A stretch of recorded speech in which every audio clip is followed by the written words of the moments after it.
इस वीडियो को बिल्कुल भी मत देखना।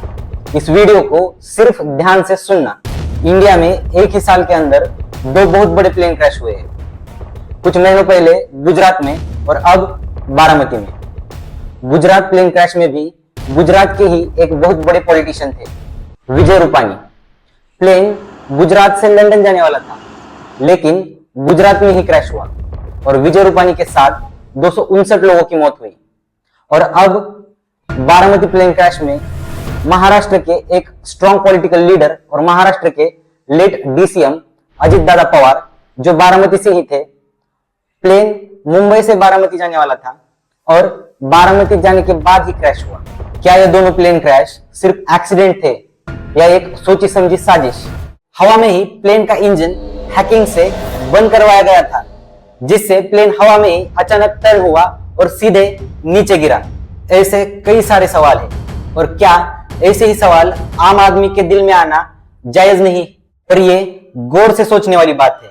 आज के समय पर हाथ के घड़ी से लेकर बड़े से बड़ी सैटेलाइट तक हर चीज कंप्यूटराइज सिस्टम या फिर सॉफ्टवेयर से कंट्रोल की जा सकती है। मोबाइल से लेकर बड़ी से बड़ी सैटेलाइट तक हर चीज कंप्यूटराइज सिस्टम से हैक की जा सकती है और इसके कई सारे रियल लाइफ प्रूफ भी है। और इसका सबसे बेस्ट एग्जांपल है 2022 में यूक्रेन में करवाया गया एसिड रेन अटैक, जो एक सैटेलाइट हैक करके करवाया गया था। तो अगर इतनी ऊंचाई पर उड़ने वाली सैटेलाइट हैक की जा सकती है, तो क्या प्लेन का कंट्रोल सिस्टम हैक नहीं किया जा सकता? बिल्कुल किया जा सकता है।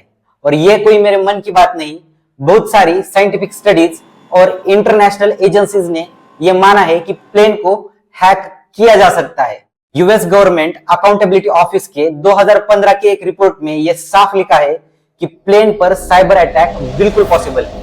फेडरल एविएशन एडमिनिस्ट्रेशन ने भी यह एक्सेप्ट किया है कि ADS-B और ACARS जैसे सिस्टम इनक्रिप्टेड नहीं होते। और कुछ साल पहले ही टेक्सास यूनिवर्सिटी के एक प्रोफेसर टोड हमथेरी ने GPS स्पूफिंग का एक्सपेरिमेंट सक्सेसफुली करके दिखाया है, जिससे प्लेन को गलत लोकेशन डेटा प्रोवाइड करवाया जा सकता है।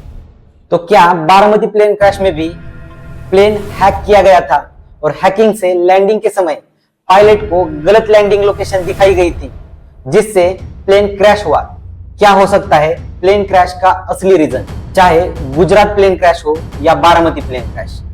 ये सभी प्लेन और इसकी कंट्रोलिंग सिस्टम्स विदेशों में बनते हैं। क्या वहां से इसके सोर्स कोड्स निकालकर इसकी सिस्टम्स हैक की जा सकती है? क्यों गुजरात प्लेन क्रैश में भी गुजरात के ही एक बड़े पॉलिटिकल लीडर थे और प्लेन भी गुजरात में ही क्रैश हुआ? और अब बारामती प्लेन क्रैश में भी महाराष्ट्र के एक strong political leader late DCM Ajit Dada Pawar, जो बारामती से ही थे, और प्लेन भी बारामती में ही क्यों क्रैश हुआ? क्या इन दोनों इंसिडेंट्स में उस जगह के बड़े पॉलिटिकल लीडर्स का होना एक एक्सीडेंटल कोइंसिडेंट था या फिर ये कोई एक सोची समझी साजिश थी? क्या किसी ने साइबर अटैक से प्लेन क्रैश करवाया था?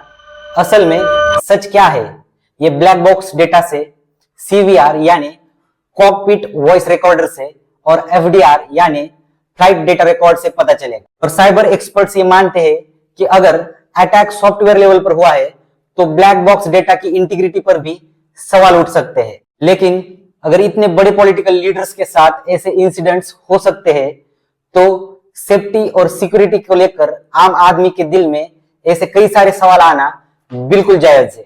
बाकी आज के साइबर वर्ल्ड में साइबर सिक्योरिटी को एक वेपन के जैसे यूज करके ऐसे अटैक्स प्लान करवाए जा सकते हैं या नहीं, इसके बारे में आपकी क्या राय है, ये कमेंट बॉक्स में जरूर बताना।